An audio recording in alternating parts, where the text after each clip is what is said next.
రాశాను. ఏదమ్మా నిజం? అరవింద్ గురించి నీకేం తెలుసు? ఎంత ఎక్స్పీరియన్స్ ఉంది నీకు? Sir, in Bangalore, Times of India as a reporter for 3 years. In Mumbai, India Today as a senior reporter for 2 years. Ikkada, Eenadu paperlo as a sub-editor, 1 year experience, sir. నువ్వు వచ్చి 1 సంవత్సరమేగా అయింది, అందుకే తెలియడం లేదు. 4 సంవత్సరాలకు ముందు నువ్వు పనిచేసిన అదే పత్రికలో అరవింద్ గురించి ఏమి రాశారో నువ్వు చూడు, అప్పుడు తెలుస్తుంది. అప్పట్లో వైజాగ్ని గడగడలాడించిన రౌడీ శేఖర్ అన్ని సైడ్స్ నుంచి తప్పించుకున్నాడు. వైజాగ్లో కత్తిపోట్లు గొడవలు జరిగిన టైంలో దొంగ పిస్టల్స్ వీడే అమ్మేవాడు. అందుకని వాడిని అన్అఫీషియల్గా ఎన్కౌంటర్ చేయాలనుకున్నాం. ఆ ఆపరేషన్ అరవింద్ చేతికి అప్పగించాం. అందులో మా సైడ్ 3, వాడి సైడ్ 4 చనిపోయారు. ఇంకో యాక్సిడెంట్, ఆ కాల్పుల్లో రౌడీ శేఖర్ భార్య కూడా చనిపోయింది. వాడిని ఎన్కౌంటర్ చేస్తున్న చివరి క్షణంలో ఒక విషయం తెలిసింది. Political high official pressure.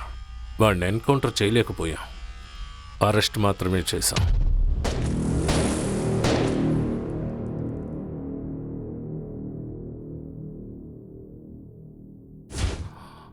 అందుకు అరవింద్కు దక్కిన ప్రతిఫలం ఏంటో తెలుసా?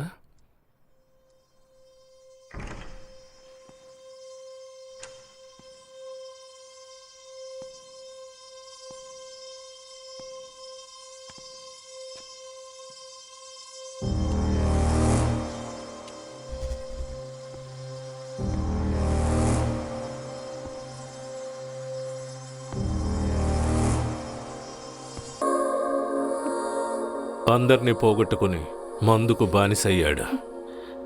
చూసిందంతా నిజమని అనుకోకూడదు, మనసు పెట్టి చూస్తేనే నిజమేంటో తెలుస్తుంది. అందుకు అరవింద్ సరైన ఉదాహరణ.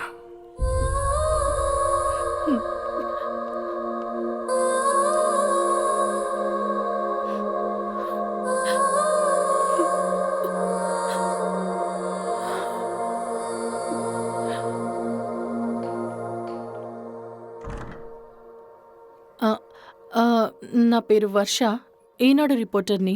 ఓ, నేను అరవింద్ సార్ని ఒకసారి కలవాలి. ఒకరి గురించి తెలుసుకోకుండా వారి గురించి తప్పుగా మాట్లాడడం తప్పు. కానీ నేను మీ గురించి తెలుసుకోకుండానే తప్పుగా రాసేశాను. ఆ ఆర్టికల్ ఎందుకు రాశానని నేను చాలా ఫీల్ అవుతున్నాను. I'm extremely sorry. న్యాయంగా చూస్తే నేనే మీకు థ్యాంక్స్ చెప్పాలి. ఈ కేసుని వదిలించుకుంటే చాలనిపిస్తుంది. లేదు, ఈ కేసుని మీరు తీసుకోవాలి. మీరు కావాలి వద్దని చెప్పడానికి నేను వేస్ట్ కానీ కాదు. మీరు బయలుదేరండి. ఈ కేసు కనే కాదు, అన్నింటికీ ఒక సొల్యూషన్ ఉంటుంది. అదే విధంగానే మీ లైఫ్ కూడా. పోయిన దానికోసం మీ లైఫ్ నాశనం చేసుకోకండి. మాయా ఇంకా మీను ఇంకా నాతో మాట్లాడుతున్నారు. వాళ్ళు మాట్లాడడం ఆపేస్తే నా గుండె ఆగిపోతుంది. అది కాదు, నేనేమంటున్నానంటే బయలుదేరండి. ఇప్పుడు వెళ్తాను.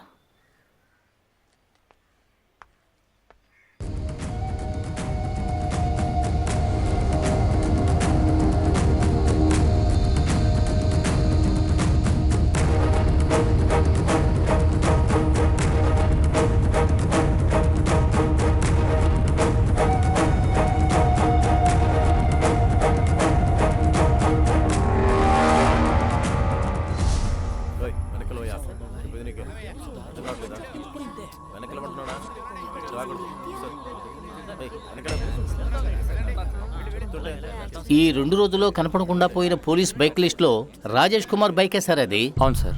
కేసు ఎప్పుడు ఫైల్ అయింది? నేనే సార్, గాజువాక ఏరియాలో. నేను బైక్ తీసుకుని వెళ్ళిన వాడు ఇప్పటివరకు రాలేదట సార్. ఈ రోజు ఉదయం ఇక్కడ ఒక బైక్ పడి ఉన్నట్టుగా స్టేషన్ కంప్లైంట్ వచ్చింది. విచారించి చూస్తే ఇది మా బైకే అని మిస్ అయిన పర్సన్ వైఫే కన్ఫర్మ్ చేసింది సార్.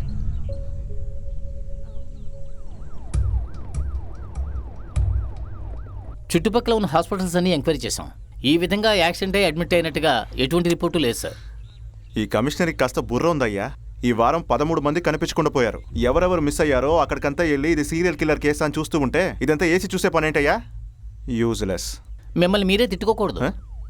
లేదు, మీరు కొంచెం తగ్గారనుకోండి, రేషన్ కోట్లో మిమ్మల్ని క్యూలో నిలబడమంటారు. ఇదిగో వస్తున్నాడు చూడు ఇంకొక యూజ్లెస్.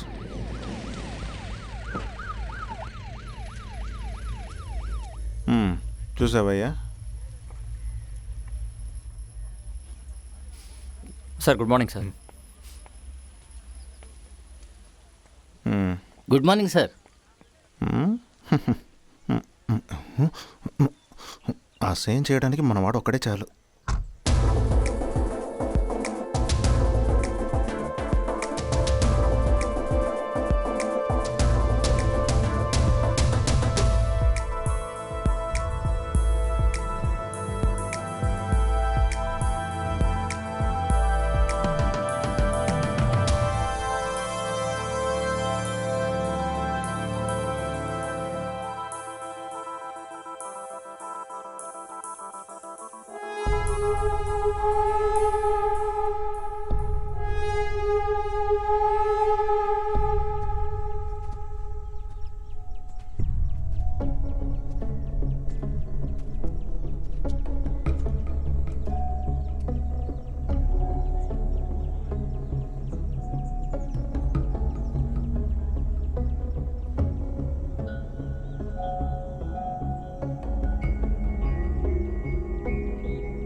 Arogyaraj, yes sir.